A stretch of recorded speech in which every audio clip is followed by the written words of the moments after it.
Hi guys, in this video we're going to be looking at decimals and how decimals can be used to show a number that falls between two whole numbers. Now we should already be fairly familiar with how numbers are constructed and how place value works. So for instance we have units, such as these two units here. We've got tens, such as this 10 here, and we've got hundreds, like these two I've put here. So the number I've just created is 212. However, it is possible to make numbers that are smaller than units. It is possible to take a unit, a whole number, and split it up into a smaller component, into a smaller part. And that's what we call a decimal number. So here we've got all the usual numbers that we're familiar with. We've got our hundred here, we've got a 10, and we've got a unit, which is the smallest whole number that we can create. However, taking the unit here, we can split it up into even smaller numbers. So I've taken this unit and I've split it up into 10 smaller pieces. These are what we call tenths. So 10 tenths makes a whole number. Taking each tenth, we can split it into 10 more parts. So taking 1/10, splitting it up into 10 smaller parts, really small parts now, and we call each one of these tiny little bits here a hundredth. So if 10 tenths makes a whole number, then it takes 100 hundredths to make a whole number. So we're talking about splitting a whole into much smaller parts. So we can use this idea when constructing numbers here. So we've got our hundreds. Again, I'm going to create the same number as before. So 200s, 110, and 2 units. So far I've got the number 212, just like before. But we have this magic thing here, a decimal point. And that shows numbers that are less than one whole. And what I'm going to do is I'm going to take one of my tenths. We've zoomed back out, so these tenths are really quite small now. I've got 1/10. I'm going to put a few tenths in here. Okay, I've put 4 tenths in there. So we've got 212.4 in this case. So 212.4. And I'm going to create some really tiny hundreds in here. I'm going to put 3 very small hundreds. So now we actually have 212.43. So this is how decimals work. They show numbers that are not big enough to count as a whole number, but they're still useful for lots of different things. So for instance, they're used in measure. We talk about decimals when it comes to a fraction of a kilogram, for instance. So we could talk about 1.3 kilograms. But more commonly, we use it with money. So pounds are the whole unit in British currency. And so pence are the decimal unit. It takes 100 pence to make 1 pound. So we actually use decimals all the time. Now, seeing it like this is one way you'll often see decimals laid out, so using place value.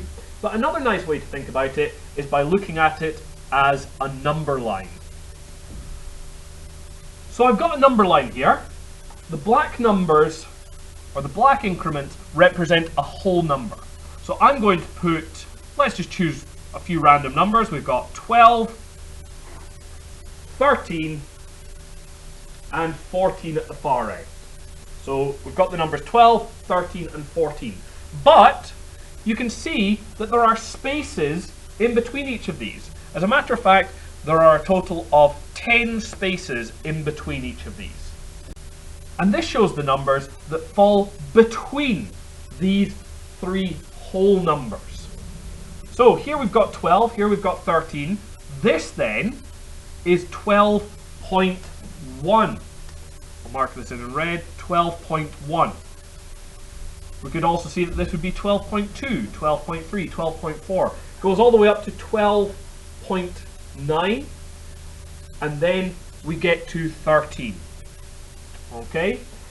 At exactly the halfway point between two numbers, we get 0.5.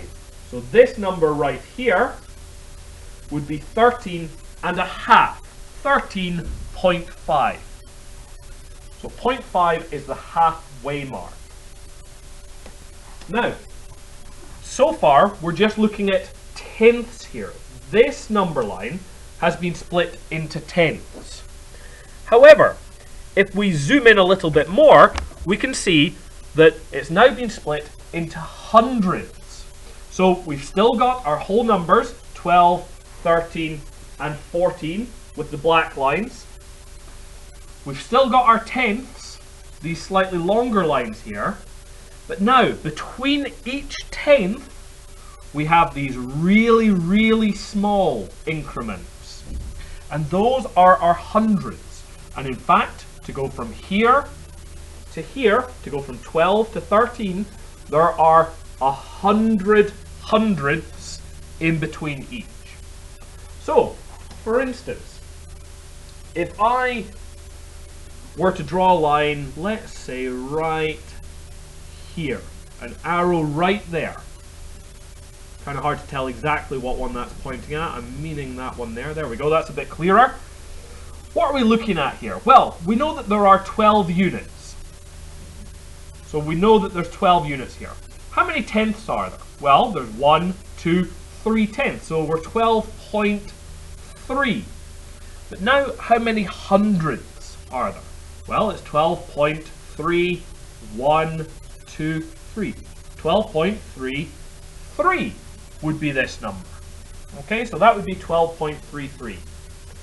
Let's look at, choose a slightly different one. We'll go, I will say there. Why not there? Okay, so what are we looking at here? Well, it's still 12 for the units. 12. We're 12.1, 2, 3, 4, 5, 6, 7, 8 tenths. So it's 12.8 for the tenths. And lastly, for the hundredths, 1, 2, 3, 4 hundredths. So this is 12.84. Now, a problem that people often have when it comes to decimals is judging which number is bigger. A good way of doing this is just by comparing the numbers as you would compare any other two numbers. So for instance, what we do is we start with the number furthest to the left. So the 10 column here. So for both of these numbers, I'll write them both down here. We've got 12.33 and we've got 12.84. Now, if we're able to imagine this on the number line, we can easily see that 12.84 is bigger than 12.33. But if we weren't sure, it helps to write out these numbers. And we start with the tens column. Is there any difference here? No. There's one 10 in both of these numbers. So we move downwards to the units column. Is there any difference here? Nah. There's both 2 units. So then we compare down here. Which one's bigger? Well, in this case, this number is bigger. There are 8 tenths. So no matter what, this is now the bigger number. Now, the bit that often trips people up are examples like these two here. So I've got 13.52 and 13.8. Now, seeing it written on the number line, we can clearly see which one is bigger. However, let's try comparing the numbers using this method here. So we've got 13.52 and 13.8. Now, where a lot of people get confused is 0.8 looks like it might be less than 0.52. If you compare 8 to 52, it looks like 0.8 should be less, right? But this is not the case. So we'll start with the tens column. Which one is bigger? Neither of them. They're both the same. They're both 1. So we move down. Units column, both the same. We move down. Tenths column. Well, 8 is bigger than 5. So 13.8 is bigger no matter what.